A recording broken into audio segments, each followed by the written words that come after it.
Hello student, সবাইকে WB Gurukul YouTube চ্যানেলে স্বাগত জানাই। আজকে আমি তোমাদের ক্লাস 10-এর এবিটিএ টেস্ট পেপারের ম্যাথের 191 নম্বর পেজের 1-এর দাগ থেকে 4-এর দাগ পর্যন্ত অঙ্কগুলি আলোচনা করব। তো ভিডিওটি স্কিপ না করে দেখতে থাকো এবং পরবর্তী সবার আগে ভিডিও পেতে অবশ্যই চ্যানেলটিকে সাবস্ক্রাইব করো। দেখো, 1-এর দাগের 1-এরটা একটি দ্বিঘাত সমীকরণের চলের সর্বোচ্চ ঘাত কোনটা হবে?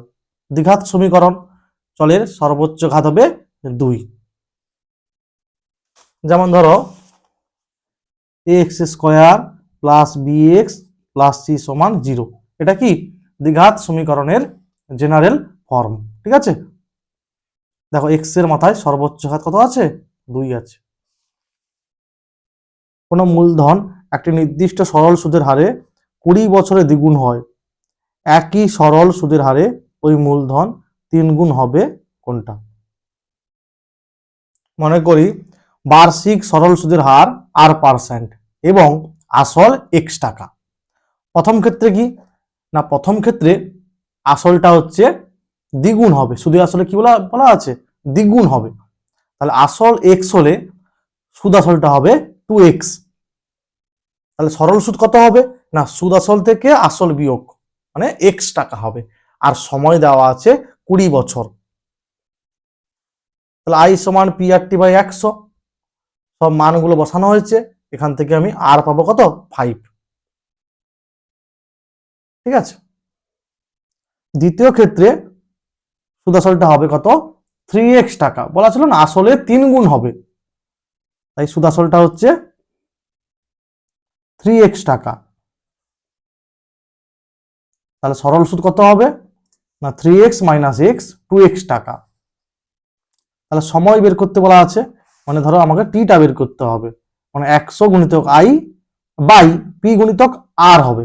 100 গুণিতক i বাই পি গুণিতক আর। তাহলে 100 গুণিতক আইটা হচ্ছে ক্ষেত্রে 2x বাই পিটা কত, মানে আসল x টাকা, এটা ধরেছিলাম, আর আর হচ্ছে এখানে 5 হবে। ঠিক আছে,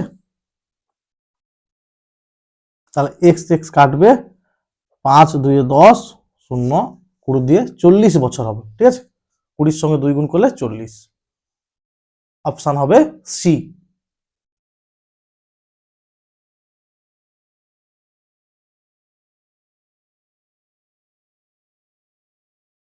তারপরে দেখো, দুটি ঘনকের আয়তনের অনুপাত দেওয়া আছে, ঘনক দুটির সমগ্র তলের ক্ষেত্রফলের অনুপাত হবে।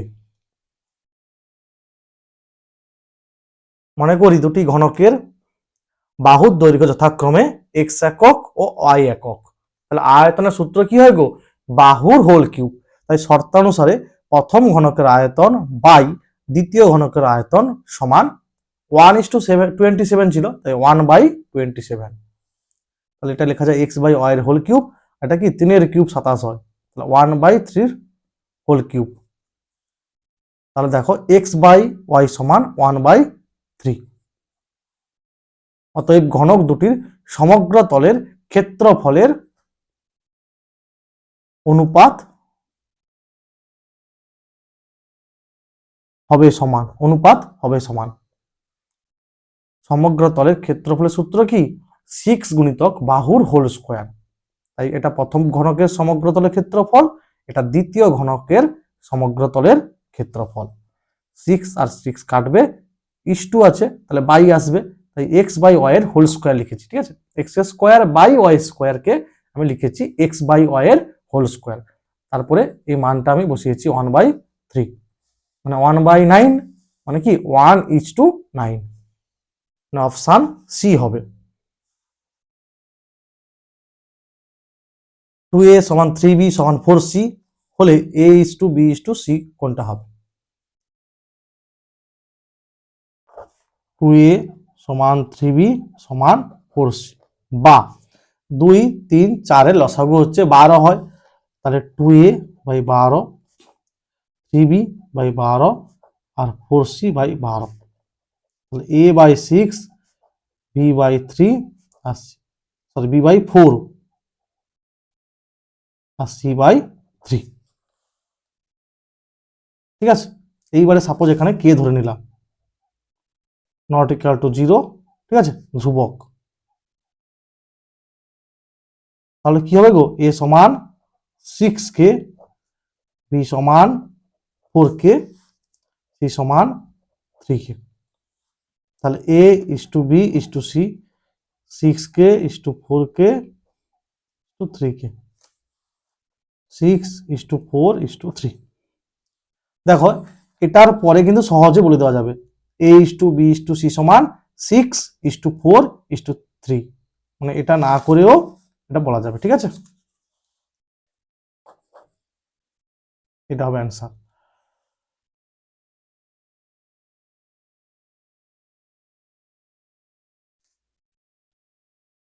ও কেন্দ্রবৃত্তের এবি ব্যাস এবিসিডি বৃত্তস্থ চতুর্ভুজ কোণ এডিসি 120 ডিগ্রি হলে কোণ বিএসি এর মান। এখানে খেয়াল রাখতে হবে, এখানে বলে দেওয়া আছে ও কেন্দ্রবৃত্তের এবি ব্যাস,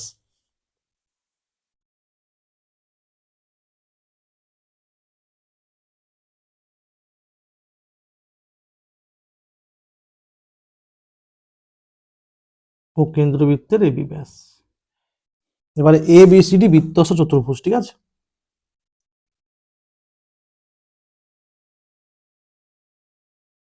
এবিসিডি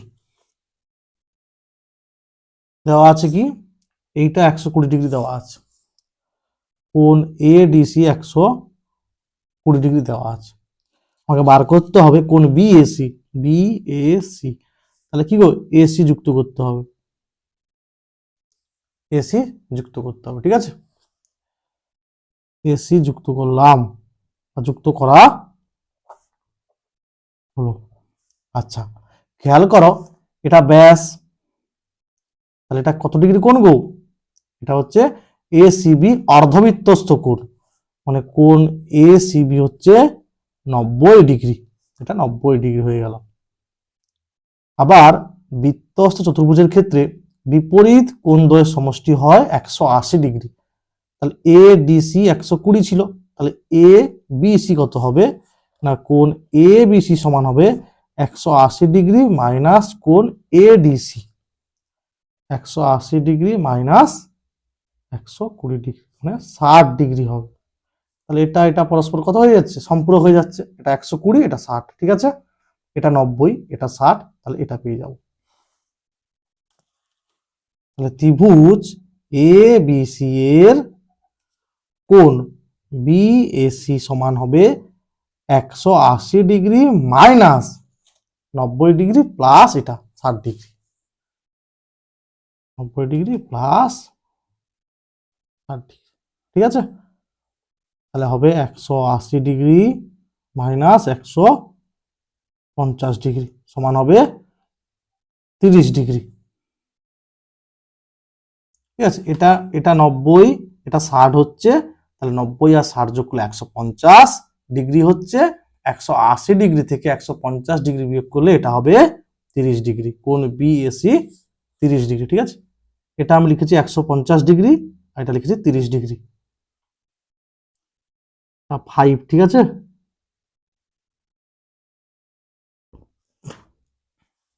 তাহলে আমার অপশন হবে সি, এটা দেওয়া আছে, এটা দেওয়া আছে, এটার মান বের করতে হবে। কি লিখবো, আমরা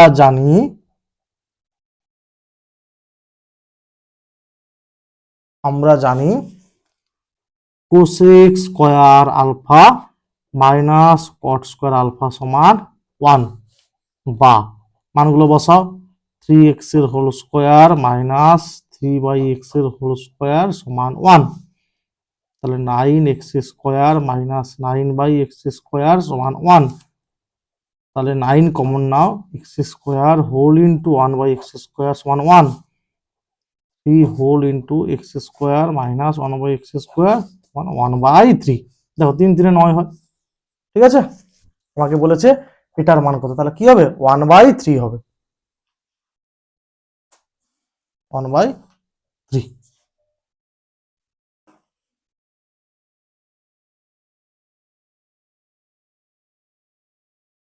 তারপরে দেখো 1 বছরে আসল আর এটা সুদ আসল অনুপাত দেওয়া আছে 8:9, তাহলে বার্ষিক সরল সুদের হার কত?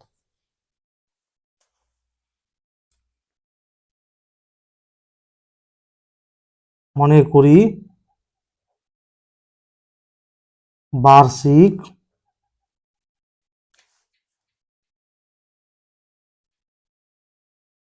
সরল সুদের হার R%, আসল 8x টাকা এবং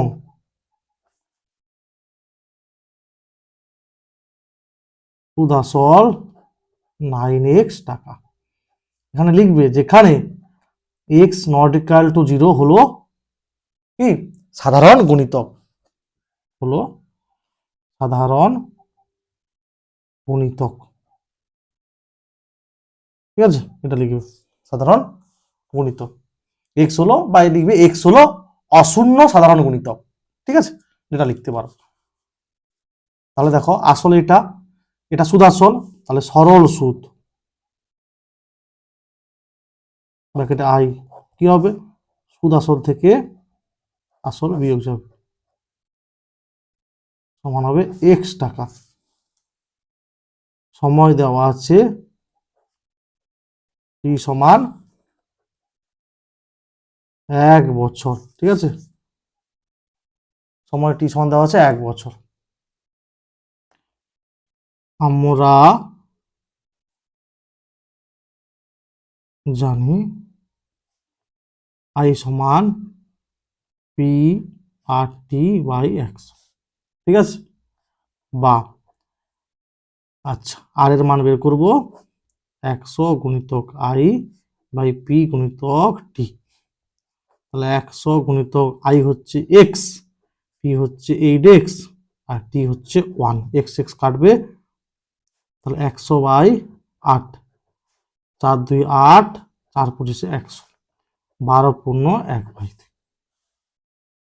12 পূর্ণ 1/2। তাহলে কি হবে সুদের হার, বার্ষিক সুদের হার হবে, লিখতে হবে 12 পূর্ণ 1/2%। ঠিক আছে, এটা লিখতে হবে 12 পূর্ণ 1/2%।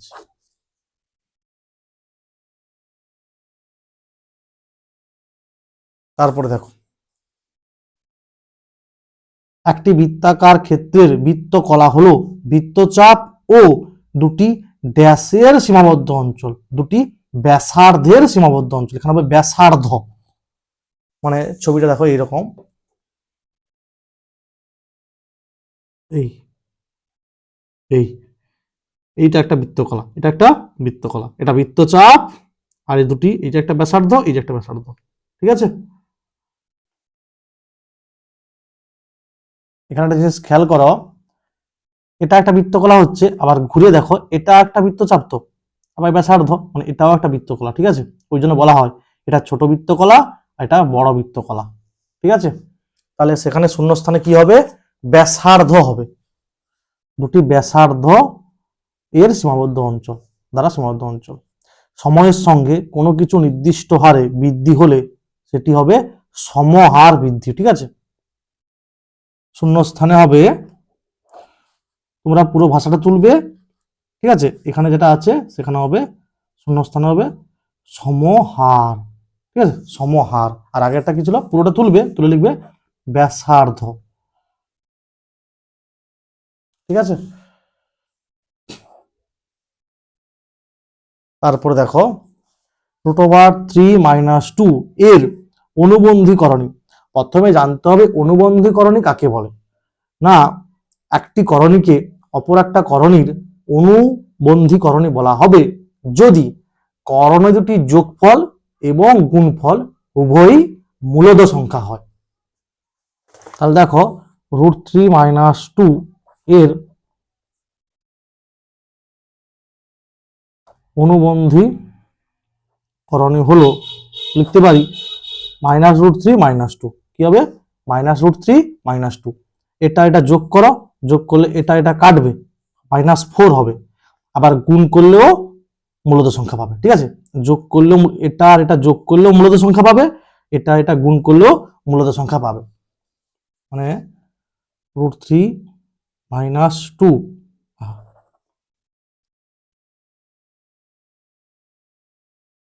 √3 - 2 প্লাস -√3 - 2।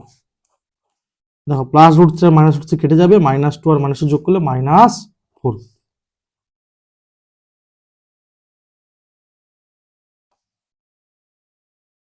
হোল ইন্টু আকার আছে, মাইনাস কমন নিয়ে নাও,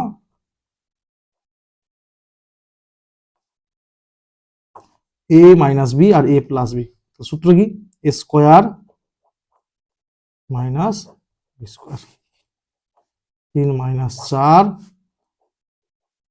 + 1। তাহলে কি গো, যোগ করলেও মূলদ সংখ্যা পাচ্ছি, আবার গুণ করলেও মূলদ সংখ্যা পাচ্ছি। সুতরাং এটার অনুবন্ধীকরণই এটা হবে, ঠিক আছে। এক মুখ কাটা একটি পেন্সিলের আকার শঙ্কু ও চোঙের সমন্বয়। কার সমন্বয় হবে এটা? শঙ্কু ও চোঙের, ঠিক আছে, শঙ্কু ও চোঙের সমন্বয় হবে, চোঙ। তারপরে দেখো যৌগিক গড় মধ্যমা সংখ্যাগুলোর মান হলো কেন্দ্রীয় প্রবণতার মাপক। এটা হবে, এখানে হবে কেন্দ্রীয়, আর এখানে হবে চোঙের, ঠিক আছে, চোঙের কথাটা হবে। চক্রবৃদ্ধি সুদের ক্ষেত্রে নির্দিষ্ট সময় অন্তর সুদ আসলের সঙ্গে যোগ হয়, সুদটা আসলের সঙ্গে যোগ হয়, সেই কারণে আসলের পরিমাণ ক্রমাগত বাড়তে থাকে। এটা হবে সত্য, এটা হবে সত্য। তারপরে দেখো এক্সটা যেটার সঙ্গে সরল ভেদে আছে, ওয়াইটাও যেটার সঙ্গে সরল ভেদে আছে, তার মানে কি এক্স ওয়াইটাও যেটার সঙ্গে সরল ভেদে থাকবে, এটা সত্য হবে। এটা হচ্ছে যৌগিক ভেদের উপপাদ্য অনুযায়ী হচ্ছে, ঠিক আছে। এক্সটা যখন জেডের সঙ্গে সরল ভেদে আছে, ওয়াইটা যখন জেডের সঙ্গে সরল ভেদে আছে, এক্স আর ওয়াই এর গুণফলটা জেডের সঙ্গে সরল ভেদে আছে, এটা যৌগিক ভেদের উপপাদ্য অনুযায়ী হচ্ছে, ভেদ চ্যাপ্টারে আছে তোমাদের, ঠিক আছে। একটি বৃত্তে একটি নির্দিষ্ট সরলরেখার সমান্তরাল 3টি স্পর্শক অঙ্কন করা যায়। এটা কি হবে? মিথ্যা হবে। এটা সত্য, ঠিক আছে, এর আগেরটা সত্য, এটাও সত্য, কিন্তু এটা হচ্ছে মিথ্যা হবে, ঠিক আছে। তাহলে এটা মিথ্যা হবে, কারণ দুটি হবে, ঠিক আছে, দুটির বেশি স্পর্শক অঙ্কন করা যায় না, ঠিক আছে, একটা নির্দিষ্ট সরলরেখার সমান্তরাল।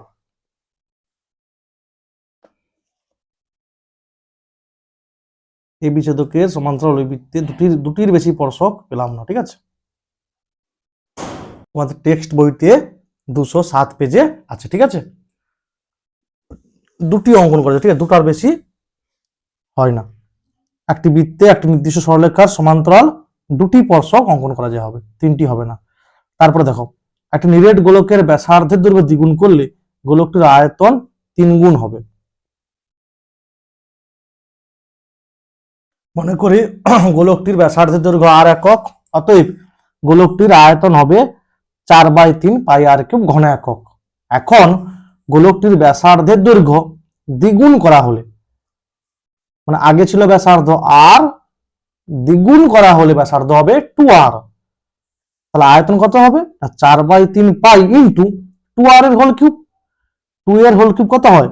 8 হয়, তাহলে 8 গুণিতক 4/3 পাই r³। তাহলে ব্যাসার্ধের দৈর্ঘ্য দ্বিগুণ করা হলে আয়তনটা আগের আয়তনের 8 গুণ হবে। এখানে যে দ্বিগুণ হবে, তাহলে এটা কি হবে? মিথ্যা হবে, এটা হবে মিথ্যা। আচ্ছা, এটা সর্বনিম্ন মান হবে 2। আচ্ছা, এখানে এই ইকুয়াল টু হবে না, ঠিক আছে, কারণ সেক 90 ডিগ্রির মান অসংজ্ঞাত হয়, এখানে এই সমান চিহ্নটা হবে না, এইটা হবে, ঠিক আছে। Sec square alpha plus cos square alpha সমান কি হবে? সেক আলফা মাইনাস কস আলফার whole square plus 2 sec alpha cos alpha, মানে a square plus b square সূত্র, a minus b whole square plus 2ab। 2 into sec alpha মানে কি? 1/cos alpha into cos alpha, এটা cos, ঠিক আছে, এটা কেটে যাবে,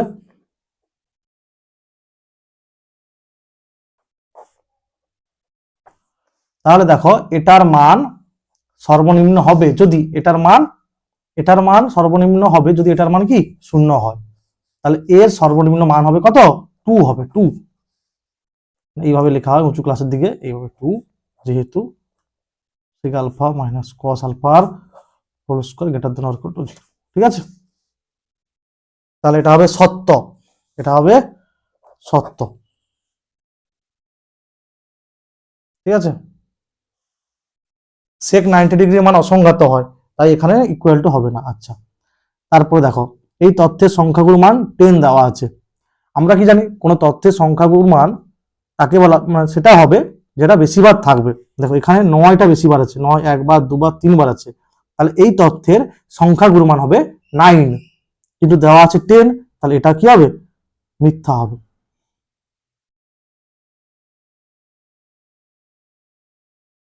তারপরে দেখো এই দ্বিঘাত সমীকরণের একটি বীজ 2 হলে অপর বীজটির মান নির্ণয় করো।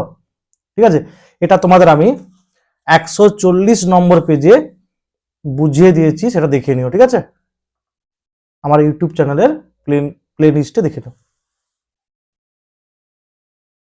প্লে লিস্টে সাজানো আছে, দেখে নিও। ঠিক আছে, 140 নম্বর পেজে অপর বীজটা হচ্ছে 3। বার্ষিক 5% সরল সুদের হারে কত টাকার মাসিক সুদ 1 টাকা হবে? এটা আমার ইউটিউব চ্যানেলের প্লে লিস্টে 118 নম্বর পেজের ভিডিওটা দেখে নাও, সেখানে এই অঙ্কটা করে দেওয়া আছে। ঠিক আছে, বুঝিয়ে দেওয়া আছে। 5 সেমি দৈর্ঘ্যের ব্যাসার্ধের একটি বৃত্তে এ বি এবং এসি দুটি সমান জ্যা, মানে দুটি জ্যার দৈর্ঘ্য সমান, দৈর্ঘ্য হচ্ছে সমান, প্রত্যেকের দৈর্ঘ্য দেওয়া আছে 6 সেমি। বৃত্তের কেন্দ্রটা কিন্তু ত্রিভুজ এবিসি এর বাইরে হবে, তাহলে বিসি জ্যার দৈর্ঘ্য নির্ণয় করো। খুব ভালো এটা। ঠিক আছে,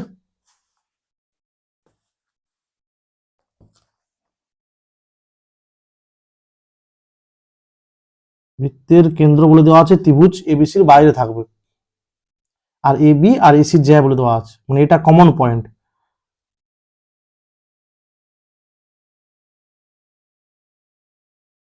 তো এখানে কেন্দ্র হবে। ঠিক আছে, এ বি এসি।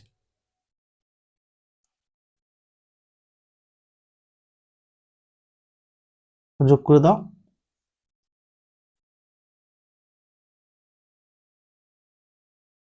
এটা ধরো ডি পয়েন্ট ধরে নাও। ঠিক আছে, তাহলে এটা এর উপর লম্ব হবে। মনে করি এডি সমান হচ্ছে বা এডির দৈর্ঘ্য হচ্ছে এক্স সেমি। আর কি কি দেওয়া আছে? ব্যাসার্ধ দেওয়া আছে ও বি সমান ও এ। আচ্ছা, ব্যাসার্ধ কি দেওয়া আছে? ব্যাসার্ধ দেওয়া নেই না, ব্যাসার্ধ 5 সেমি দৈর্ঘ্যের ব্যাসার্ধ দেওয়া আছে, ওই যে 5 সেমি দৈর্ঘ্যের ব্যাসার্ধ। ঠিক আছে, ব্যাসার্ধ দেওয়া আছে, তাহলে ও বি সমান ও এ সমান 5 সেমি। তাহলে দেখো এটা আমি এক্স ধরেছি, আর ও এটা পুরোটা হচ্ছে 5, ও এ পুরোটা 5, এটা এক্স, তাহলে ও ডি 5 মাইনাস এক্স হবে। ঠিক আছে, মানে ও এটা 5 আর এটা এক্স, তাহলে কি হবে 5 থেকে এক্স বিয়োগ করলে এটা হবে ওডি পাবো। আবার এডি হচ্ছে বিসির উপর লম্ব, মানে এডি বিসির উপর লম্ব, তাহলে কি হবে বিডি সমান হবে সিডি, বিডি সমান হবে সিডি। ঠিক আছে, আর কি দেওয়া আছে? এবি আর এসি যার দৈর্ঘ্য দেওয়া আছে, এবি সমান এসি সমান 6 সেমি। তাহলে ত্রিভুজ এডিসি থেকে পাই, ত্রিভুজ এডিসি থেকে কি পাবো? 90 ডিগ্রি বিপরীত ত্রিভুজ এসি স্কোয়ার সমান এডি স্কোয়ার প্লাস ডিসি স্কোয়ার, বা ডিসি স্কোয়ার সমান এসি কত হবে 6, 6 স্কোয়ার হবে মাইনাস এডি স্কোয়ার, এডি হচ্ছে এক্স ধরেছি, x x square 36 minus x square. আবার ত্রিভুজ বিডিও থেকে পাই, ত্রিভুজ বিডিও থেকে পাই কি পাবো গো? দেখো এটা এর উপর 90 ডিগ্রি, তার মানে এটা 90 ডিগ্রি হবে, এটা অতিভুজ হবে, মানে ও বি স্কোয়ার সমান কি হবে, বিডি স্কোয়ার প্লাস ওডি স্কোয়ার। আবার দেখো বিডি সমান সিডি বা ডিসি, আর ওবিটাকে ব্যাসার্ধ, ব্যাসার্ধ 5, 5 স্কোয়ার, আর বিডি হচ্ছে সিডি, আর ওডি, ওডি কত 5 মাইনাস এক্স। ঠিক আছে, তাহলে এবার এই সিডি স্কোয়ারের মানটা বসিয়ে দেবো, এইটা 5 স্কোয়ার 25, আর এটা এই মানটা ডিসি যা সিডিতে, ঠিক আছে, ডিসি যা সিডি একই কথা। তাহলে মানটা কত 36 মাইনাস এক্স স্কোয়ার, আর এটা হচ্ছে 25 minus 10x plus x square. ঠিক আছে, বা 25টা দিকে 0 হয়ে যাবে, আর এক্স স্কোয়ার কাটবে, 10x সমান 36, x সমান 36/10। ঠিক আছে, সমান হবে 3.6 এক্স এর মানটা। এটাকে 1 নম্বর দিয়ে দিই, এখান থেকে পাই বলে, তার ডিসিটা পেয়ে যাব 1 নম্বর থেকে পাই।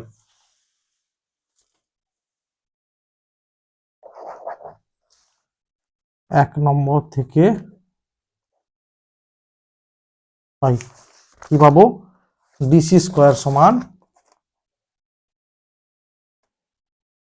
36 মাইনাস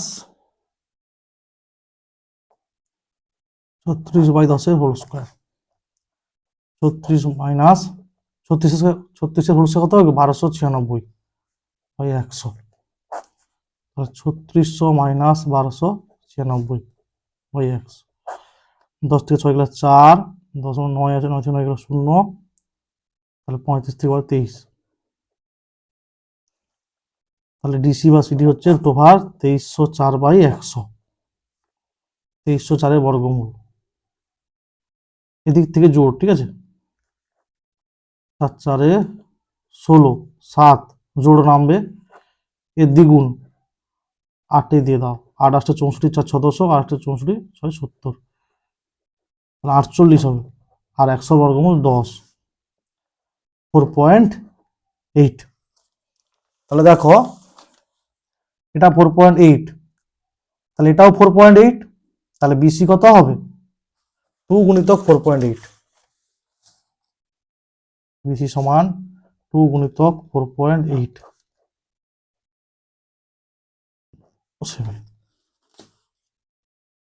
এখানে এক্স এর মান 36/10 এটা বসিয়েছি, ঠিক আছে, তোমরা 3.6ও বসাতে পারো, আমি 36/10টা এখানে বসিয়েছি।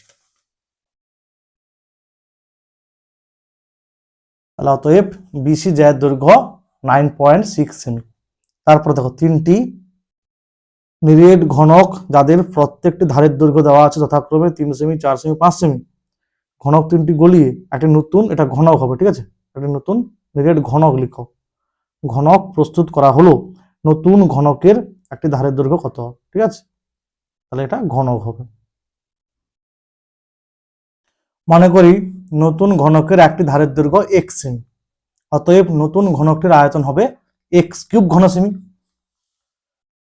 তিনটি নিরেট ঘনকের মোট আয়তন, প্রথমটা ধারের দৈর্ঘ্য ছিল 3 সেমি, তাই 3 হোল কিউব, পরেরটা 4 সেমি ছিল, তাই 4 হোল কিউব, তৃতীয় ঘনকের ধারের দৈর্ঘ্য ছিল 5 সেমি, তাই 5 হোল কিউব।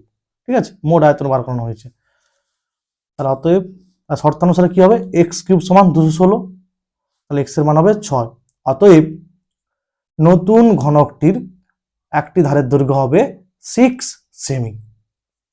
আচ্ছা, এইখানে তোমরা করতে পারো এরকম যে 3 সেমি ধার বিশিষ্ট ঘনকটির আয়তন 3 হোল কিউব ঘন সেমি, 4 সেমি ধার বিশিষ্ট ঘনকটির আয়তন 4 হোল কিউব, আর 5 সেমি ধার বিশিষ্ট ঘনকটির আয়তন।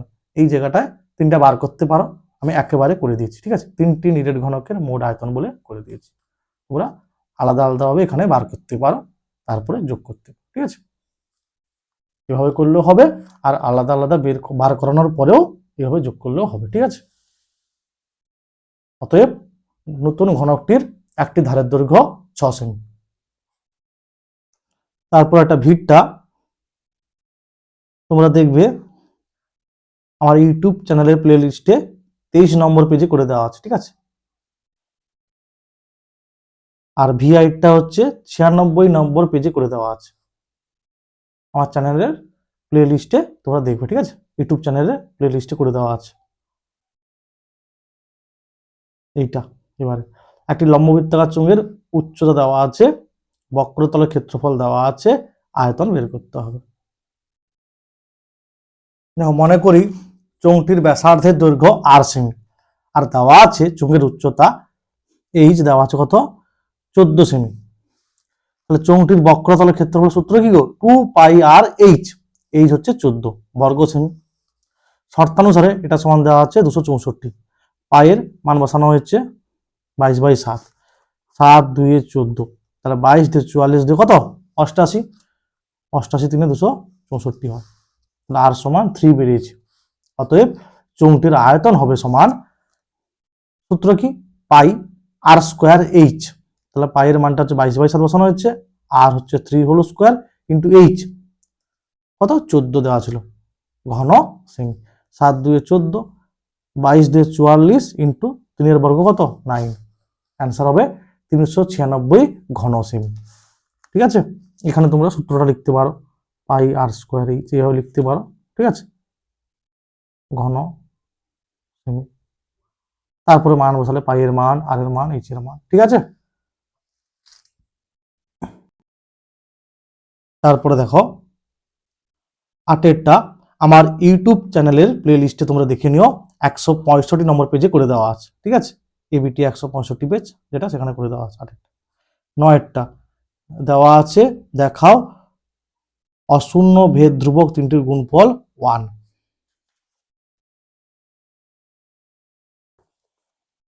এক্স ভ্যারিয়াস ওয়াই বা এক্স সমান হবে k1y, ওয়াই ভ্যারিয়াস জেড বা ওয়াই সমান k2z, k2z, Z various x বা জেড সমান k3x, ঠিক আছে। যেখানে k1 k2 k3 হলো যথাক্রমে অশূন্য ধ্রুবক। এটাকে 1 দাও, এটাকে 2 দাও, এটাকে 3 দাও, ঠিক আছে। 1 2 এবং 3 থেকে 5। এক্স ওয়াই জেড, বাম পক্ষগুলো গুণ করেছি, এক্স ওয়াই আর জেড সমান, ডান পক্ষ হচ্ছে k1y, তারপরটা k2z, তারপরটা k3x।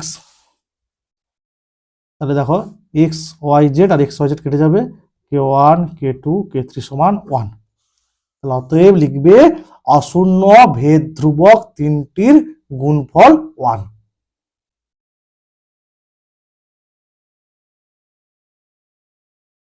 যেখানে এটা লিখেছি, যেখানে হলো যথাক্রমে অশূন্য ভেদ ধ্রুবক, ঠিক আছে, থেকে পাই, থেকে।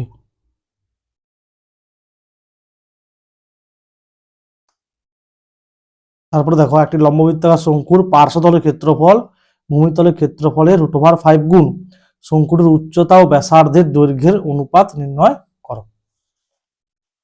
মনে করি লম্ববৃত্তাকার শঙ্কুটির ভূমিতলের ব্যাসার্ধের দৈর্ঘ্য r একক, উচ্চতা h একক এবং তির্যক উচ্চতা l একক। মানে শঙ্কুটা কেমন হবে বলো দেখি, এই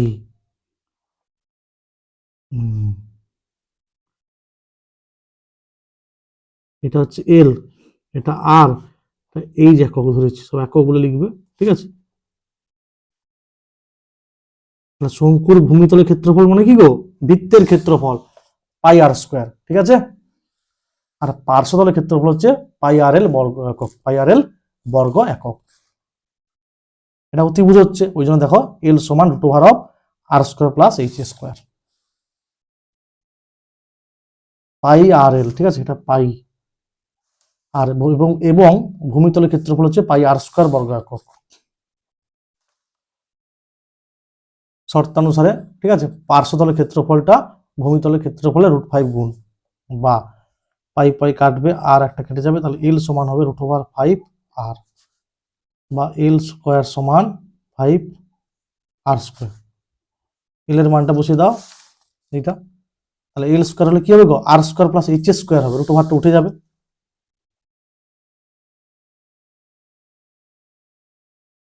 তাহলে এইচ স্কোয়ার সমান বিয়োগ করে এটা 4 আর স্কোয়ার। এবার কি বলেছে দেখো, এটা বলেছে উচ্চতা ও ব্যাসার্ধ, আগে উচ্চতা পরে ব্যাসার্ধ,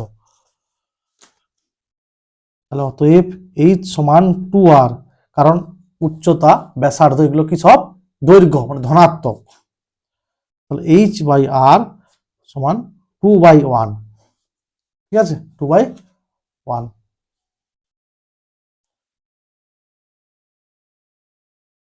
এইচ ইস টু আর সমান 2:1। তাহলে কি লিখবে, অতএব শঙ্কুটির উচ্চতা ও ব্যাসার্ধের দৈর্ঘ্যের অনুপাত 2:1। এরপর দেখো এটা এটা দেওয়া আছে 5 থিটা ধনাত্মক সূক্ষ্মকোণ হলে থিটার মান নির্ণয় করো, বা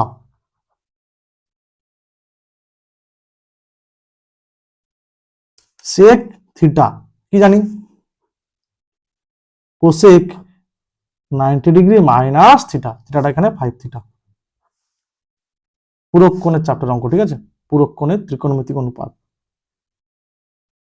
প্লাস, অতএব 90 degree minus 5 theta theta plus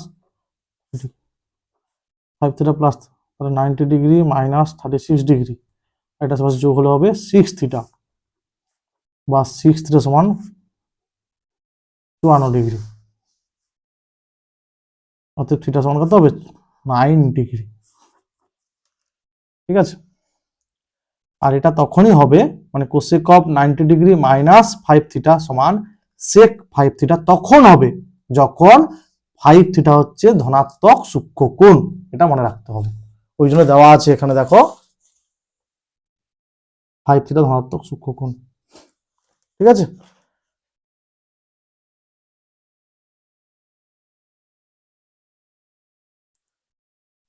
তারপরটা দেখো, এটা আমার ইউটিউব চ্যানেলের প্লেলিস্টে 96 নম্বর পেজে যে অঙ্ক তোমাদের আলোচনা করা হয়েছে সেখানে পেয়ে যাবে এই অঙ্কটা, ঠিক আছে, খুব ভালো অঙ্ক।